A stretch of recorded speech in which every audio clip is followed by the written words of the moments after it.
Aquesta sessió de tarda de la jornada Art i Poesia homenatge a José Corredor Mateos començarà amb una ponència de Chantal Mayach. Després de la ponència, la Chantal llegirà alguns dels seus poemes. Després de la Chantal llegirà la Sílvia Gubern i després de la Sílvia Gubern el José Corredor Mateos, que és a més a qui li rendim homenatge.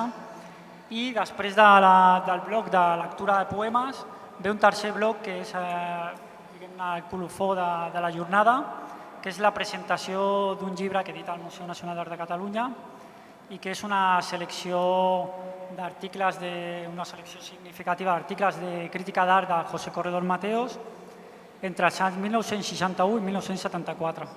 Aquesta presentació, al igual que la selecció, ha anat a càrrec d'Àlex Mitrani, que és conservador d'art contemporani al Museu Nacional d'Art de Catalunya. I ara sí, comencem amb Chantal Mayach. Presentaré a Chantal. Chantal és filòsofa i poeta. Com a filòsofa podem dir que és especialista en filosofia de l'Índia. També és especialista en estètica i teoria de les arts. Com a poeta ha guanyat el Premi Nacional de Poesia el 2004 amb el llibre de poemes Matar a Platón. També ha guanyat el 2007 el Premi de la Crítica i només dir que és una de les veus poètiques més interessants de l'actualitat i més personals. Així doncs, sense extendre'm més a la presentació, comencem ja. Abans, però, Chantal, vull donar moltes gràcies por aceptar la invitación y cuando quieras puedes empezar. Muchas gracias primero a ti, Raúl, por haberme pedido que participara en estas jornadas. Lo he puesto un poquito más abajo porque no veo a la gente, ni me ven. Muchas gracias a todos por estar aquí, a pesar de la hora tan tempranita. Perdón por no hablar, por no dar esta charla en catalán, porque a pesar de los años pasados aquí, no lo he logrado. Y bueno,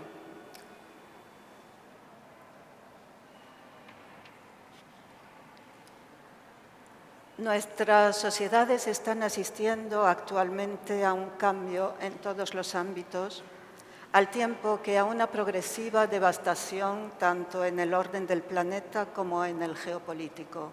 No les descubro nada. Cambios, desde luego, los ha habido siempre y la destrucción no es algo nuevo en ningún reino.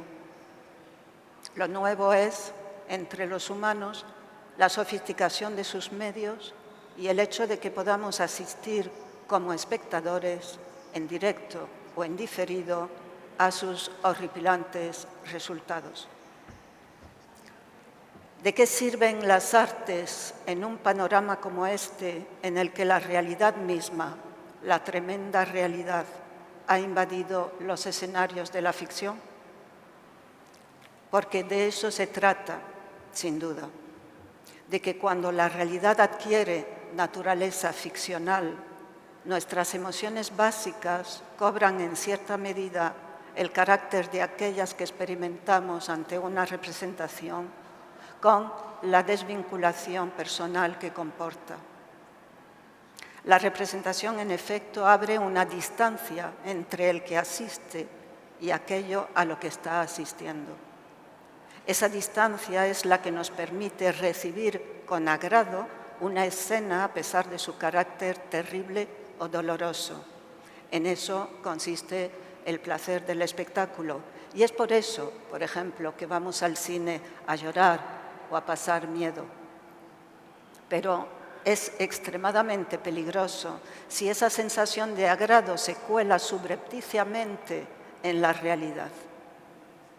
Así que, si nos preguntamos cómo es posible que al asistir a la retransmisión de unos asesinatos masivos no nos sintamos todos implicados, que no salgamos a la calle todos a una en un grito, que nos quedemos impasibles y sigamos con nuestra vida a pesar de ello, habremos de tener en cuenta los canales de difusión y la función neutralizadora que desempeñan. Cuestión estética, pues, que inviste a la filosofía de las artes de una responsabilidad que va mucho más allá de sus habituales y envejecidos discursos acerca de los placeres de lo bello y de sus artefactos. Una responsabilidad ética que vincula directamente ese terreno con el de una sociología política de las artes. Si no nos sentimos directamente implicados por aquello a lo que asistimos, es porque ocurre allí, en esos recuadros donde acostumbramos a disfrutar de las películas, series y demás diversiones que nos sacan de la realidad y nos invitan a desaparecer en tanto que actores. Ante la pantalla ocupamos un lugar seguro, una butaca donde gemir sin que la sangre llegue literalmente al río de nuestra propia vida, por ahora. Por eso, también es importante que en los circuitos de las artes nos preguntemos por el tipo de arte que necesitamos en momentos como este. ¿Escribiremos un poema aterrador o sentimental? ¿Grabaremos, por ejemplo, la expresión atónita de las poblaciones devastadas y expondremos la grabación en un museo de alguna ciudad en la que aún haya domingos, pensando en que, por un momento tan solo, algunos nos percataremos de que algo pasa en otro lado, algo que, mire usted, no nos incumbe demasiado? Curiosamente, mientras estaba aquí esta mañana, me di cuenta de que había una exposición en el Mercat del Borne que se llama ¿Por qué la guerra? Así que fui a verla y me detuve delante de las piezas intentando averiguar qué sensación me producían cada una de ellas, ¿no? A estas alturas sabemos perfectamente que en cuanto algo entra en una sala de exposiciones, se neutraliza su impacto como realidad externa. Esto ocurre siempre que algo se expone, se pone fuera de su lugar habitual, o dicho en otras palabras, se descontextualiza, pierde su contexto. Y es que el contexto no es ajeno a las cosas. Las cosas se convierten en texto cuando se interpretan y el texto no termina en la letra, sino que la letra forma parte de un tejido textual que la acompaña y que no está formado solamente por signos, sino también por el soporte y el ámbito de su lectura. De modo que el texto nunca se lee independientemente de su contexto. Marcel Duchamp, como bien sabéis, supo poner esto de manifiesto mejor que nadie al introducir al objeto trivial y objetos cotidianos, ¿no?, tales como un portabotellas en los espacios expositivos. Con él, a partir de 1914, el mundo del arte entró en otra fase de su historia. 50 años más tarde, en 1964, en la Galería Stebel de Nueva York,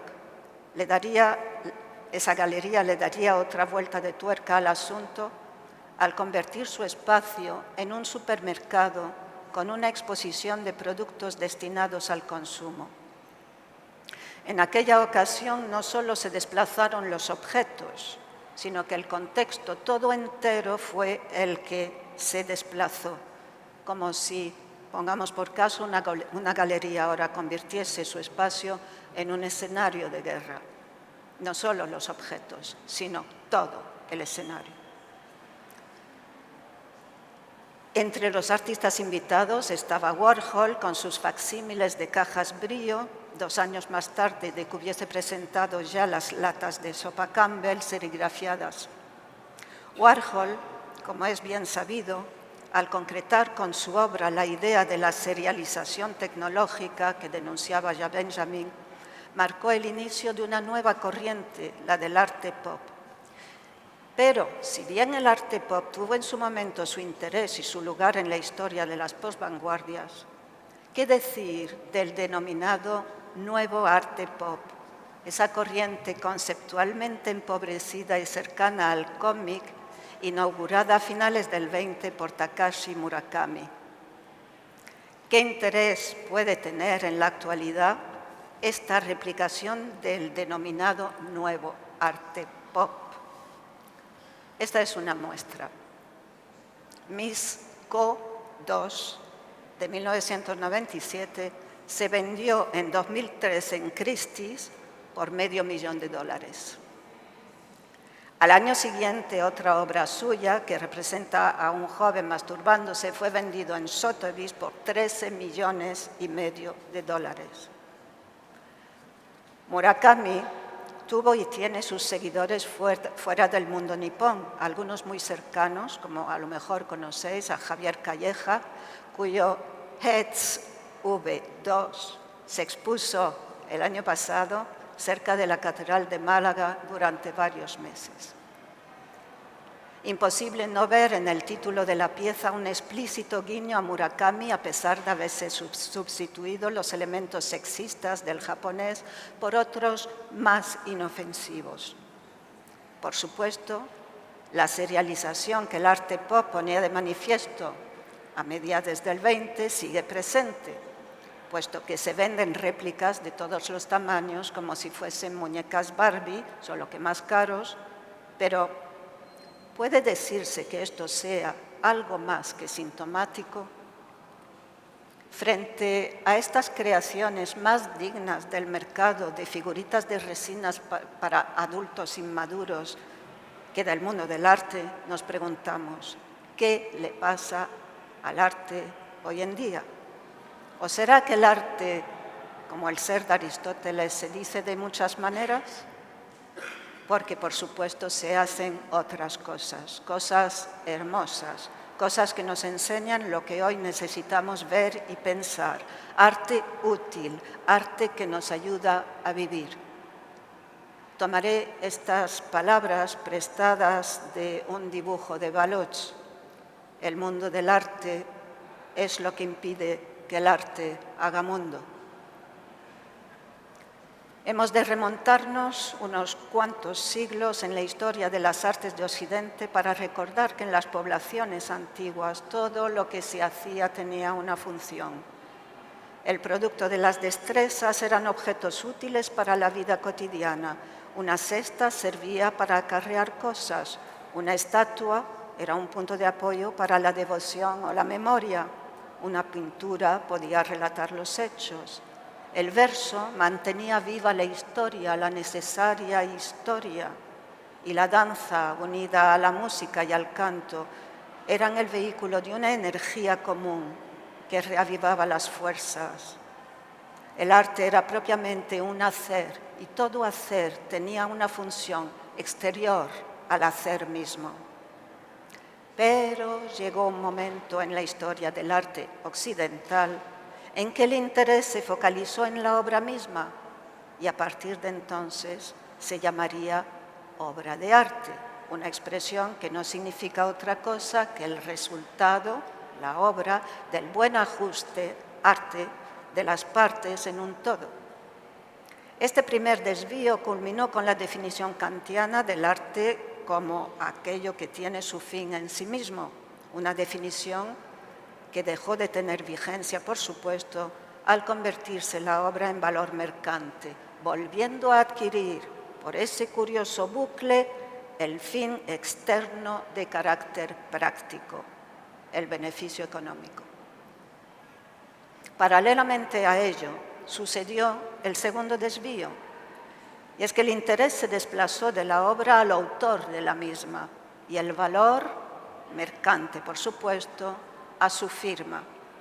Y lo más curioso es que en ese último momento del viaje, la obra en vez de atraer la atención del receptor, la distrajo, la desvió hacia su autor, perdiendo de ese modo su condición de obra para convertirse en un mero anuncio del mismo. Una obra que se convierte en anuncio desaparece como obra en el momento en que alcanza su objetivo, en este caso, señalar al autor. Y así es como vemos retratado al artista ocupando el primer plano delante de su creación, animando, nunca mejor dicho, sus personajes. ¿Y cuáles son las consecuencias de todo esto? Pues que en vez de procurarnos lo que hemos venido a buscar, lo que experimentamos es un estado de insatisfacción o incluso de frustración.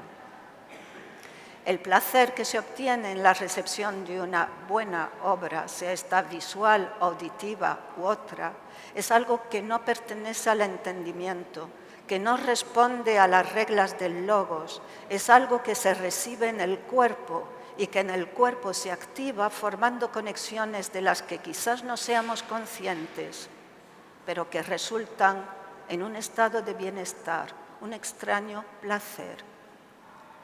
Vibraciones que alcanzan los lugares del desgarro, poniendo en su sitio lo que se descolocó. De la misma manera que se cierran las heridas de la carne, también allí, en fibras más sutiles, esa actividad acude a curarlas. Vibraciones, vibraciones activas, de eso se trata. Pero el sistema de mercado no le interesa que esto ocurra. La insatisfacción le resulta beneficiosa, es una de sus estrategias. El sistema necesita individuos profunda y perpetuamente insatisfechos. Un individuo satisfecho no necesita consumir compulsivamente, por lo que se ha de procurar que se mantenga en el consumidor un adecuado nivel de insatisfacción. De ahí que los productos habrán de degradarse y desvirtuarse, es decir, vaciarse de su virtus, de su fuerza.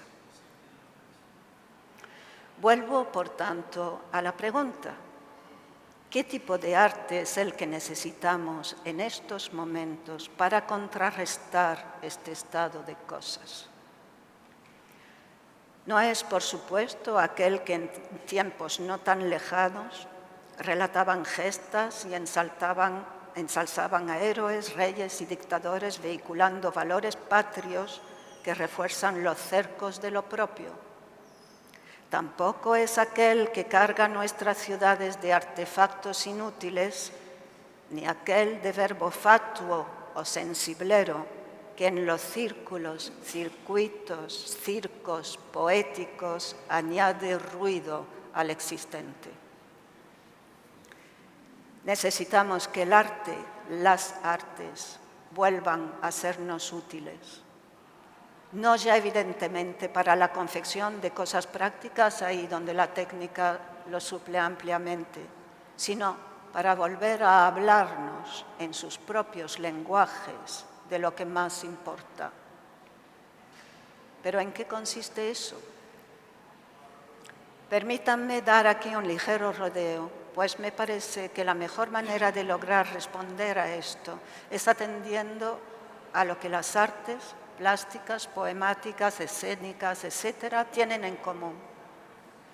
Es esta una cuestión que a finales del XX se hubiese dilucidado en el terreno de la esencia del arte, un tema que estaba muy de moda entre los que nos dedicábamos entonces a la filosofía del arte.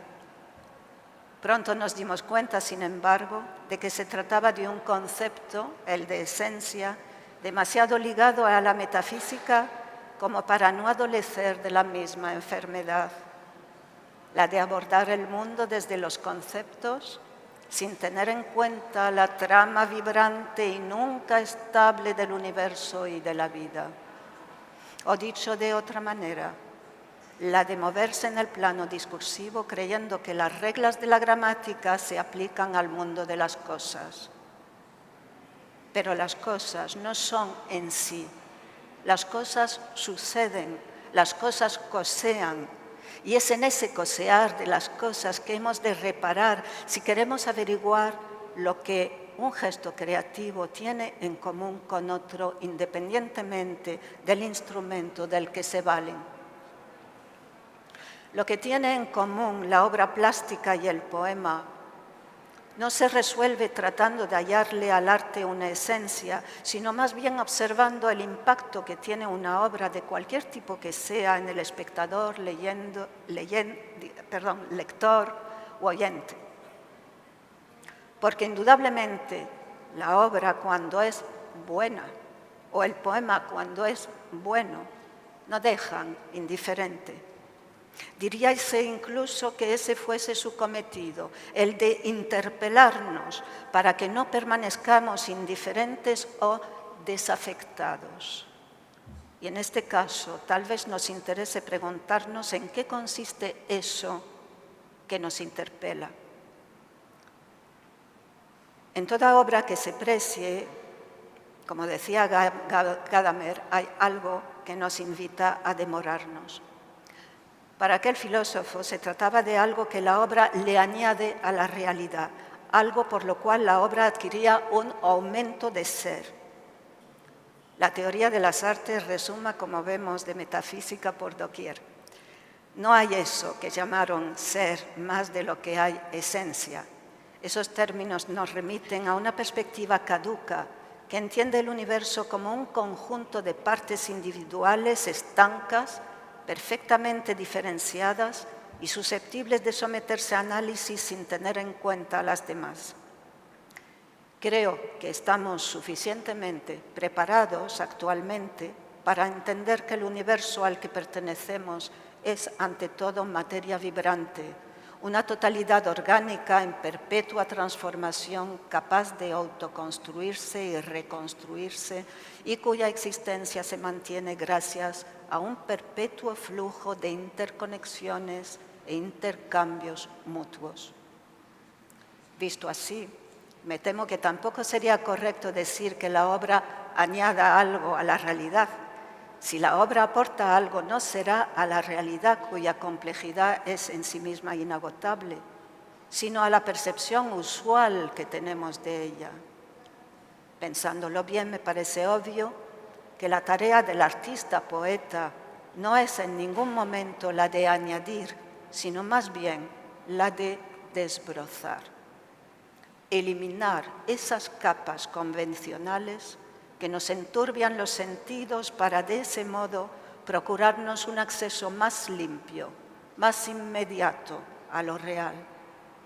Porque aquello que nos invita a demorarnos, la demora sería lo único que me quedaría de Gadamer aquí, es algo que de lo real la habita y que solo ella es capaz de manifestar de ese preciso modo. En las artes de la palabra hablaríamos del núcleo del poema. Y aquí, en este arte del desbroce, es donde me gusta volver a encontrarme con el erizo poemático de Derrida. No hay nunca más que poema antes que toda poiesis, escribía. Sobre todo no dejes que el erizo vuelva al circo o al tío vivo de la poiesis, pues nada hay que deba hacerse, Poyen, porque el don del poema sobreviene sin que te lo esperes, cortando el aliento, cortando con la poesía discursiva y sobre todo literaria. Separar lo poemático de lo poético, de eso se trata. Retirar eso que sobreviene de la retórica que lo adorna y lo encubre. Apartar lo que sobra para dejar oír tan solo eso que late como el corazón de un erizo, o mejor, de un caracol, al borde del camino, teniendo cuidado de no aplastarlo. Y esto es algo que nuestro amigo José Corredor Mateo sabe hacer mejor que nadie. Y esto se aplicará, por supuesto, a los distintos lenguajes artísticos, pues lo común a todos ellos es precisamente este doble registro. Por un lado, lo recibido no dicho, llamémoslo soplo, actividad, trayectoria o latencia, y por otro, la manera de obrar para transmitirlo. La diferencia entre el arte y el artificio radica precisamente ahí. El artificio es aquello que ha perdido su núcleo, su soplo, o que nunca lo ha tenido. Es el poema que, aún llamándose poema, no transmite soplo alguno. Es la obra que, llamándose obra de arte, no pasa de ser un artefacto. Pero ¿cómo hacer para no enturbiar, para no recubrir, para no añadir? ¿Cómo hacer para transmitir, para rendre? Rendre es un verbo que a Henri Michaud le gustaba utilizar porque expresa muy bien la idea de representar. En su acepción principal, rendre significa devolver. Y es que representar no es copiar, tampoco es abstraer. Representar es devolver aquello, trayectoria o soplo que el artista ha sabido captar, volver a presentarlo, a hacerlo presente. En lo poético hablamos de sugerencia. Poeta es aquel que es capaz de representar una determinada sensación o intuición de manera que el lector oyente pueda experimentarla sin necesidad de que el objeto esté físicamente presente. En esa tarea el poeta es un mediador. Apela a esas huellas o latencias que toda experiencia fuerte o sutil deja en nosotros y las despierta. Captar una trayectoria no es evidentemente algo que pueda hacerse queriendo. La dificultad consiste más bien en saber cómo situarse para intuir aquello que casi siempre permanece al margen de nuestras traducciones sin que la percepción común obstaculice la recepción. Y cómo pasar luego de la experiencia intuitiva a la conciencia de lo intuido sin perder la primera en el camino. Porque obviamente en ese proceso está el verbo implicado, un verbo que ya es una manera de decir. Me atrevería a pensar que para evitar perderla en el camino hay que poder perderse en el camino. Y esta es la gran cuestión. Perderse ahí donde el sé designa la voluntad empeñada en lo personal. Para el espectador y oyente, porque también el espectador es un oyente, esto significa deponer las ganas de saber, de comprender y ponerse a la escucha. Porque el poema o el soplo va por otros caminos y la comprensión adviene de otro modo. Para el artista, poeta, se trata evidentemente de realizar el recorrido contrario de aquel que lleva la obra a ser señal o anuncio de su autor. Significa perder la meta, perder el empeño y el afán de conquista, perder el gusto por la notoriedad, perder, en definitiva, todo aquello que engorda al yo, impidiéndonos el paso, aquel paso que hemos de dar para salirnos del mí, sus repeticiones, su vocabulario, sus pliegues, sus puntos de vista, e ir a alojarnos en aquello, no tan otro, que nos hace señas en los márgenes. Me voy de tiempo.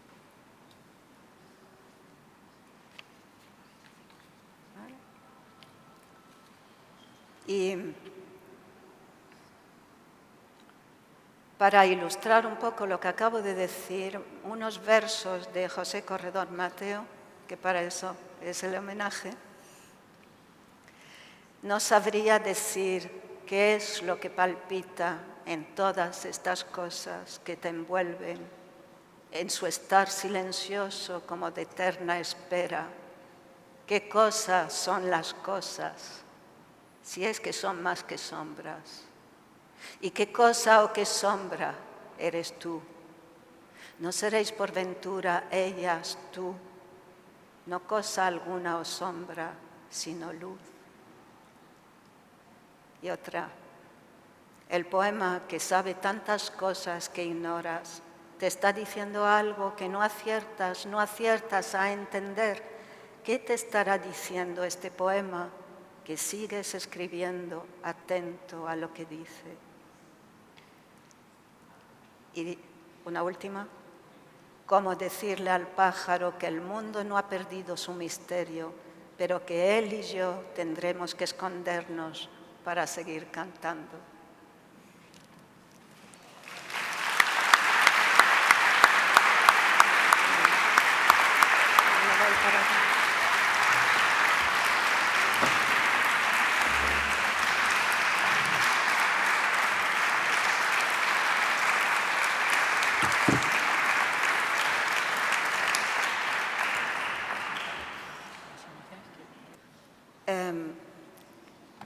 La siguiente serie de poemas que voy a leeros son poemas inéditos.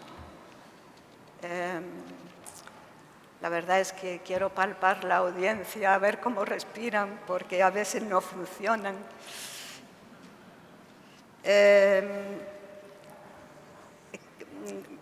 Los he traído aquí por la sencilla razón de que están hechos conjuntamente con, o sea, a la vista de unas obras pictóricas, que en realidad son postales que yo iba almacenando cada vez que veía un cuadro en algún museo de unas casas y que me llamaba la atención, ¿no? Y a partir de allí yo dije, alguna vez haré algo con esto porque no sé por qué me llaman tanto la atención. Y salió esto.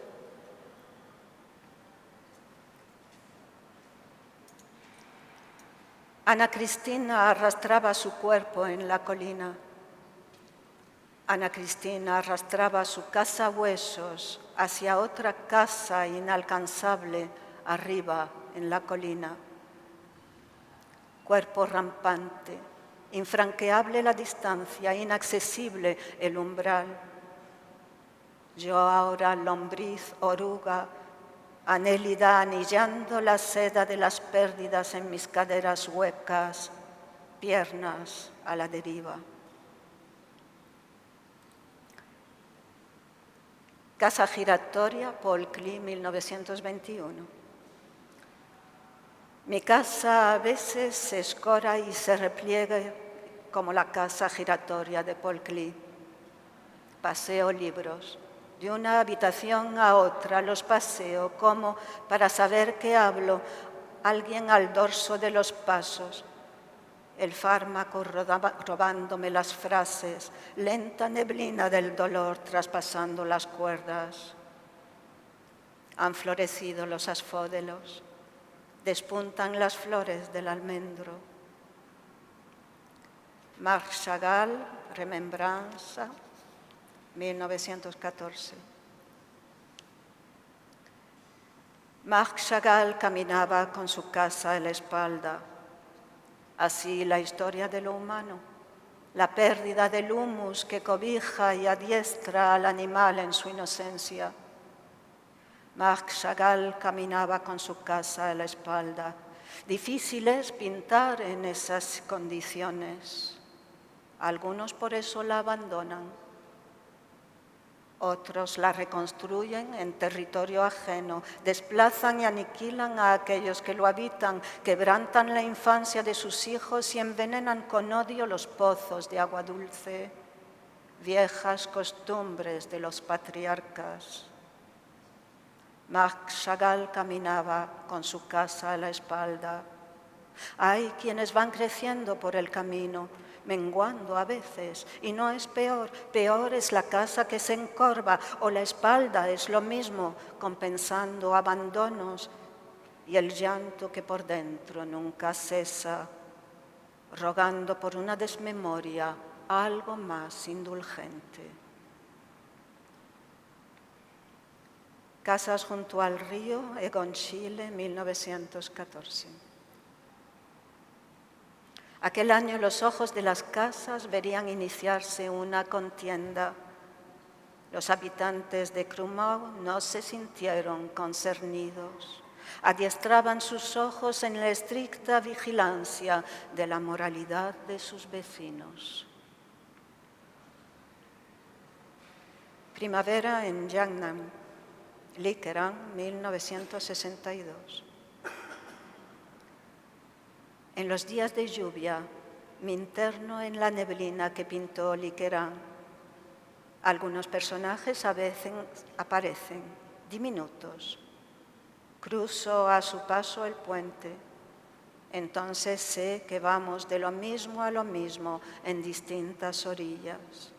Y en calma vuelvo a ocupar mi sitio en la ventana. Cae la lluvia fría sobre la arcilla roja. Los mirlos ahuecan su plumaje, los pinos vergrisean. 10.000 feas manchas de tinta. No, sí. Chitao, 1685. Deslizarse abrupta entre las peñas, condensarse en la niebla, adherirse a los riscos palpitantes, ensancharse en penumbra, saberse árbol y raíz, maleza y mineral. Pollock, a buen seguro, se desmayó de envidia. Van Gogh se estremeció y Michaud decidió convertir la tinta en alfabeto. Muchos cerraron el camino. Para alojarse en una mancha de Chitao hay que perder la lengua y los huesos, la meta y la cordura. Hay que adoptar la tierna densidad de lo inestable. Elegir entre la mente clara y el dolor me dice, elegir. ¿De qué sirve la luz cuando el ojo es ciego? Laguna salubre, la cama del insomnio. Los nervios seccionados trazan un delta inestable en mi cintura. Estrenaron los mirlos su canto de primavera. Mi casa es una llanura donde acostar los huesos. Bordando el manto terrestre, Remedios Vero, 1961. La maga levanta la mirada, detiene el movimiento de la mano que remueve el caldero del tiempo y la seda, nos descubre mirando. A veces el mirar nos convierte en intruso. Para mirar adentro hay que saber amar lo que se oculta. No siempre se es digno de ver.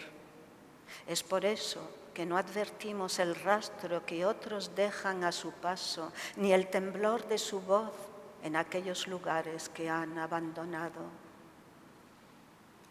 Hay espacios a cielo abierto donde los cuerpos anticipan la dulce inclinación que la muerte otorga a la caída. Nunca aturdéis con fármacos aquello que pudiera despertaros. Zumban los abejorros en los tréboles.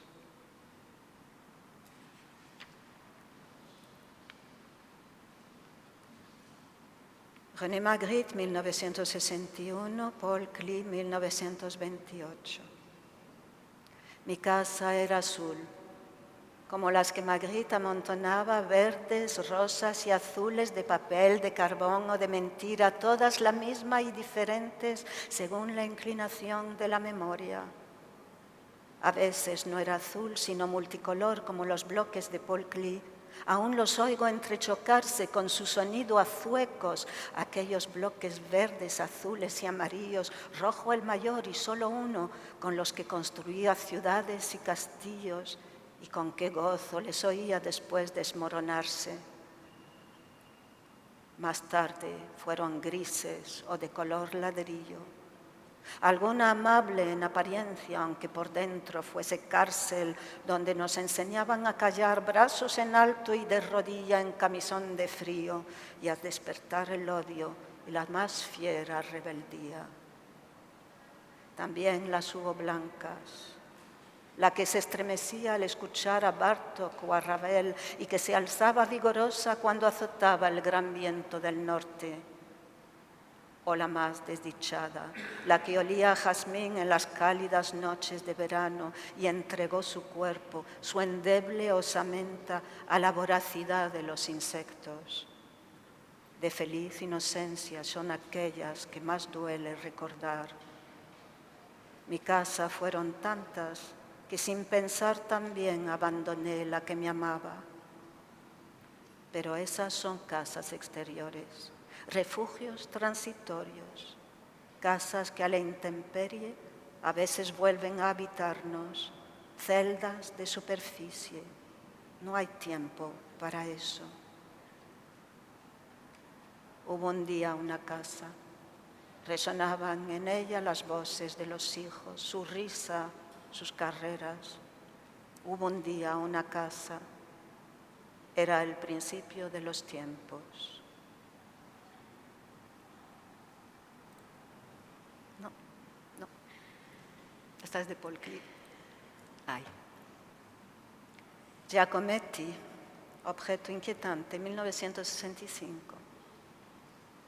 A medio paso dando, cual detenido, inquietante, apacible, sin determinar. Por eso detenido, una mano al encuentro, la otra a resguardo, por sí o por si no. ¿Qué tiempo me queda?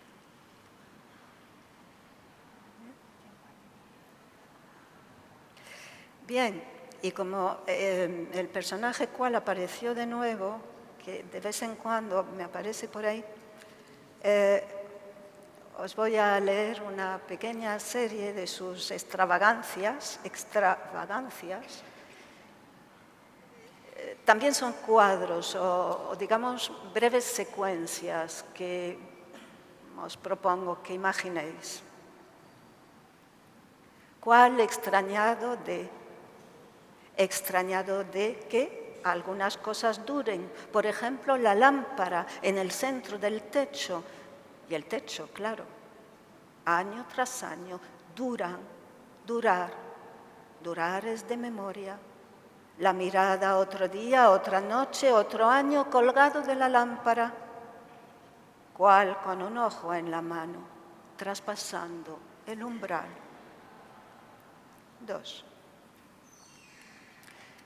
Vienen de fuera, agitando el espacio, llenándolo de cosas apresuradas. De noche se las oye entrechocar, cosas impacientes requiriendo argumento.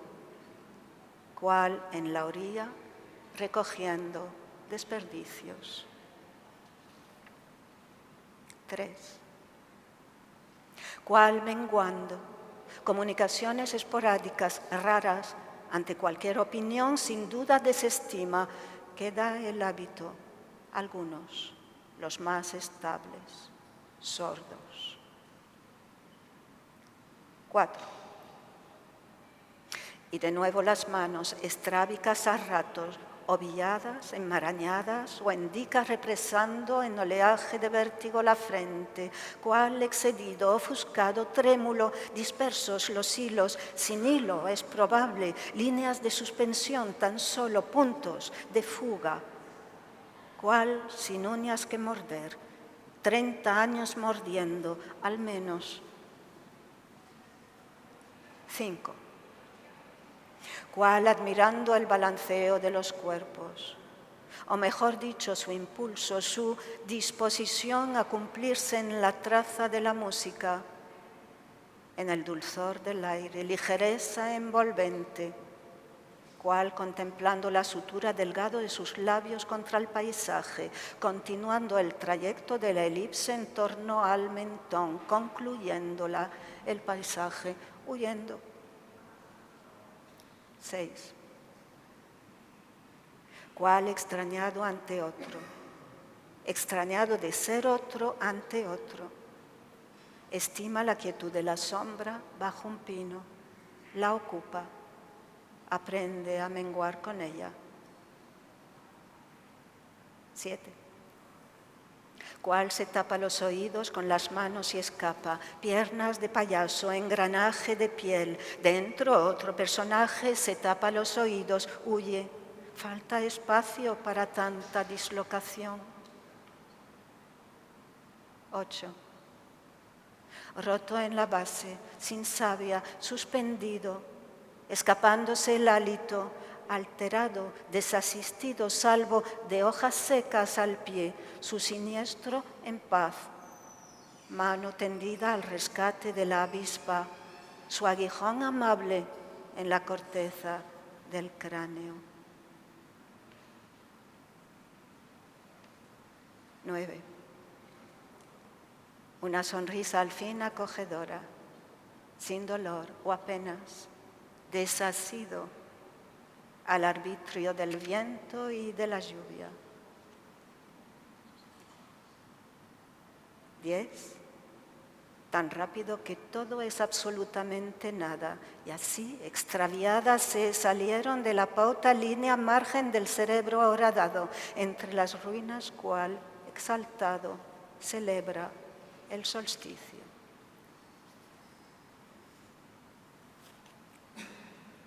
Bien, ¿me queda tiempo? Sin mente, ¿cuál es un personaje más sabia que humano? Sabia con V, ¿no? Más raíz, simple, ¿no?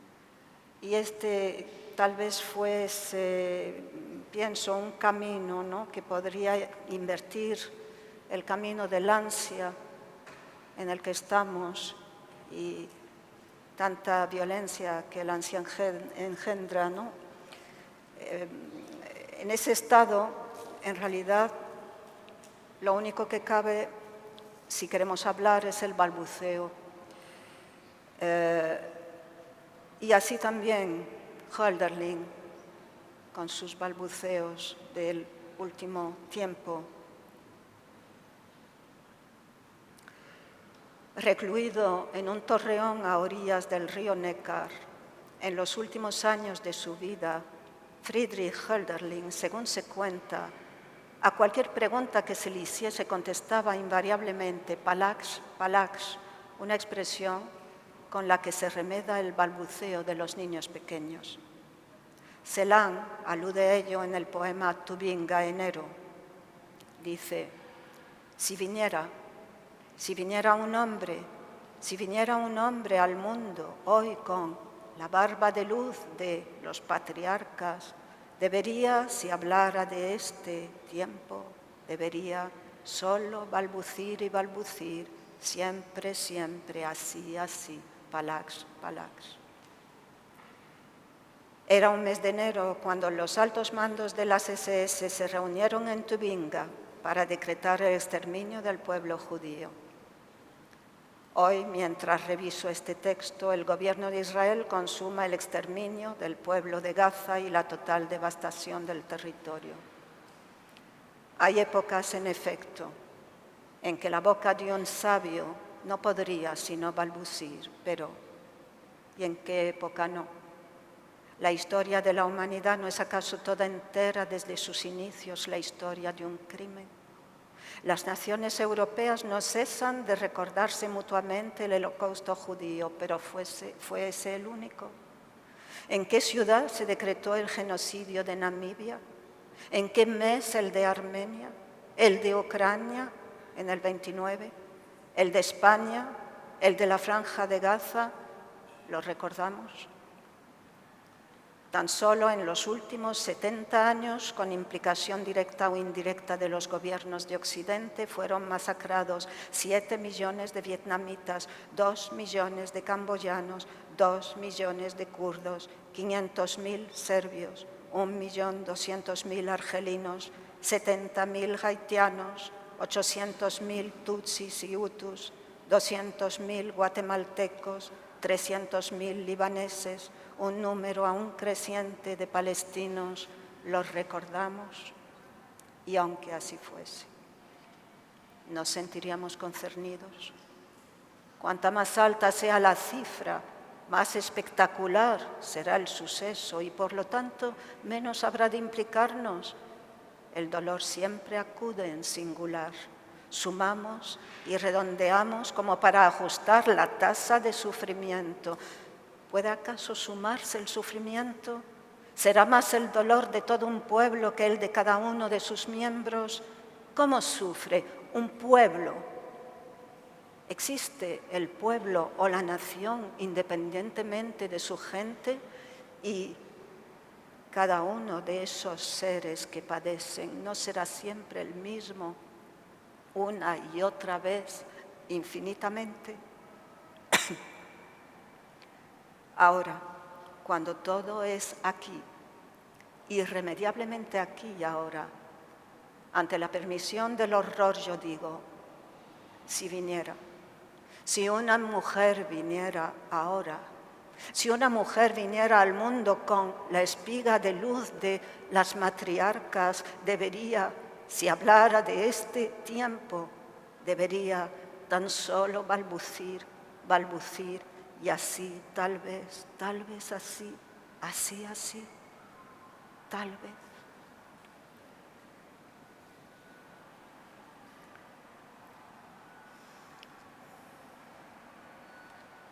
Medea tuvo que ser muy anciana y volver de todos sus viajes, sus periplos y sus errores para, de vuelta de su historia, dar cierta enseñanza. Algunos fragmentos de esa enseñanza son los que os voy a leer y ya terminaré. Me aburren vuestros artificios. Inútil es el verso que no tiene legado que entregar. Inútil es la ciencia que elabora preceptos y obediencias para un mundo de perfectas ideas e imperfecto saber. Inútiles los dioses incapaces de entregaros la llave de la anamnesis. Tornáis admiración vuestra carencia, reverenciáis la letra y mientras trituráis la piedra de moler dejáis secarse el grano en las espigas. La memoria es sonora, aguzad el oído. Nunca necesitó de leyes el corazón humano, nunca necesitó de dioses para saber de heridas. Animal entre otros animales, hocico entre hocico, lengua de lenguas, no para el habla, sino para lamer la llaga, pálpito, soplo, rara vez despierto, aunque siempre presente. El corazón extraño no precisa de ninguna encomienda, no responde a doctrinas, no atiende a preceptos, no se apiada, acude a la herida y la reconoce. Cuidad de vuestros hijos, dijeron entre sí, ellos defenderán a aquellos que servimos. Solo algunos oyeron las palabras que fueron añadidas en voz baja. Cuidad de vuestros hijos, son los que enviaremos a morir. No somos inocentes.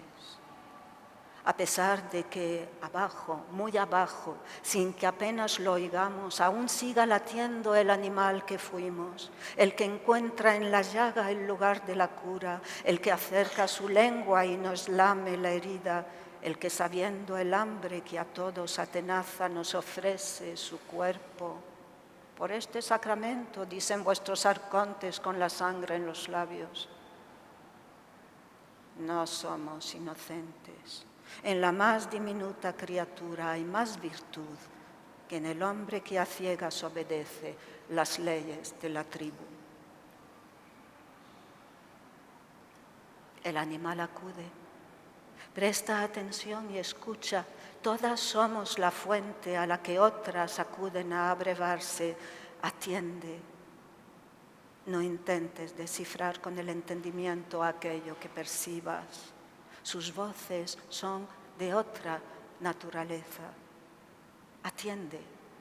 como atiende la sierpe al corazón vibrante de la piedra. Entrar donde se está ha de hacerse al oído. Hay una puerta estrecha, que no es una puerta, sino una abertura por la que introducirse con el cuerpo encogido que luego se despliega si con suerte. Una abertura o tal vez una llama siempre encendida, aunque a menudo oculta, pues la mente se ocupa en 1000 delirios y con la mente todo acaba confundido. Hay una puerta estrecha, que no es una puerta, sino una abertura que conduce más abajo del mí y también más abajo del abajo, donde el lenguaje no procede. Más abajo del abajo todo resulta inexplicable.